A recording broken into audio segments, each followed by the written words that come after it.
আসসালামু আলাইকুম। Hello everyone, সবাই কেমন আছেন? আশা করি সবাই ভালো আছেন। বাসমতি কিচেন হোমে আপনাদের স্বাগত জানাই। আমার চ্যানেলটি যদি ভালো লাগে তাহলে লাইক, কমেন্ট ও সাবস্ক্রাইব করবেন। পাশে থাকা বেল আইকনটি বাজিয়ে দিবেন। রেসিপি নিয়ে আসলাম। রেসিপিটা হলো কচুরলতি চাপা শুটকি দিয়ে রান্না করব আমি, যেটা সবারই প্রিয়। চাপা শুটকি বাঙালি সবাই খেতে পছন্দ করে। তো আজকে চাপা শুটকি রান্না করার জন্য তেমন কিছুই লাগছে না, খুব অল্প কিছু দিয়ে আমি চাপা শুটকিটা রান্না করতে পারবো। প্রথমে আমি একটু তেল দিয়ে দিলাম, সরিষার তেল। তখন অল্প কয়েকটা পেঁয়াজ দিয়ে দিলাম। পেঁয়াজগুলো হালকা ভেজে নিয়ে, পেঁয়াজগুলো ভাজা হয়ে গেলে আমরা এখানে একটু পানি অ্যাড করে নিব।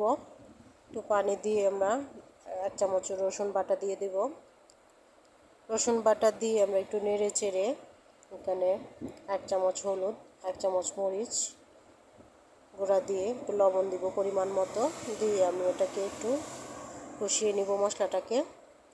তারপর দিয়ে দেব একটু চাপা শুটকি, যেটা না দিলেই হবে না, মেন জিনিস যেটা। চাপা শুটকি দিয়ে দিলাম, দিয়ে আমরা একটু নেড়ে চেড়ে দিচ্ছি। কিছুক্ষণ জাল হওয়ার পরে চাপা শুটকিগুলো গলে যাবে। আর যদি মাঝে মাঝে কাটা থাকে সেটা আমরা তুলে ফেলে দিলেই হবে। বাকি যেগুলো থাকবে সেগুলো মিশে যাবে, ছোট ছোট কাটা। আমরা একটু মশলাটা ভুনিয়ে নিচ্ছি। আর আমরা কচুরলতির সাথে একটা আলু দিয়েছি, সেই আলুটা আর কচুরলতিগুলো আমরা একটু ভাপিয়ে নিয়েছি গরম পানি দিয়ে।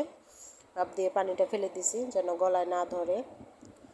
তো মশলা বোনা হয়ে গেছে, তো আমরা একটু লতিগুলো দিয়ে একটু ভালো করে কষিয়ে নিলাম। আর একটু মশলাগুলো আর লতিগুলো মিশিয়ে নিচ্ছি ভালো করে। ভালো করে কষানো হয়ে গেলে একটু পানি দিব এটাতে, অল্প পরিমাণে একটু পানি দিব। আর একটু নেড়ে চেড়ে দিব। এটাকে আর একটু নেড়ে চেড়ে দিয়ে আমরা 5 মিনিট রান্না করব, ঢেকে রান্না করব। অল্প পরিমাণে পানি দিতে হবে, বেশি দিলে এটা ঘেটে যাবে। তো একটু পানি দিয়ে আমরা এটা একটু ঢেকে দিলাম। তো 5 মিনিট পর আমরা এটা একটু দেখবো নেড়ে চেড়ে কেমন হলো।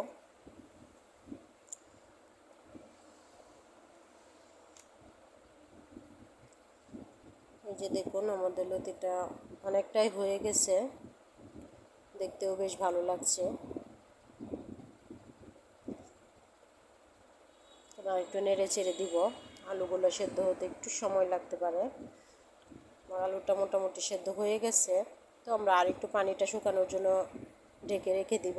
পানিটা একটু শুকালে এটা ভালো লাগবে। তো আমরা একটু ঢেকে দিলাম। আমাদের তরকারিটা প্রায় হয়ে গেছে, পানিগুলো শুকায় গেছে। এখন আর কোনো পানি নাই, যেটা আছে একটু তেল মশলা। তো এখানে আমি সুন্দরের জন্য কয়েকটা পাকা মরিচ দিয়ে দিলাম। আপনারা চাইলে কাঁচামরিচ অ্যাড করতে পারেন, কাঁচামরিচ দিলেও ভালো লাগবে। আমি কয়েকটা পাকা মরিচ দিয়ে দিলাম, দেখতে ভালো লাগবে।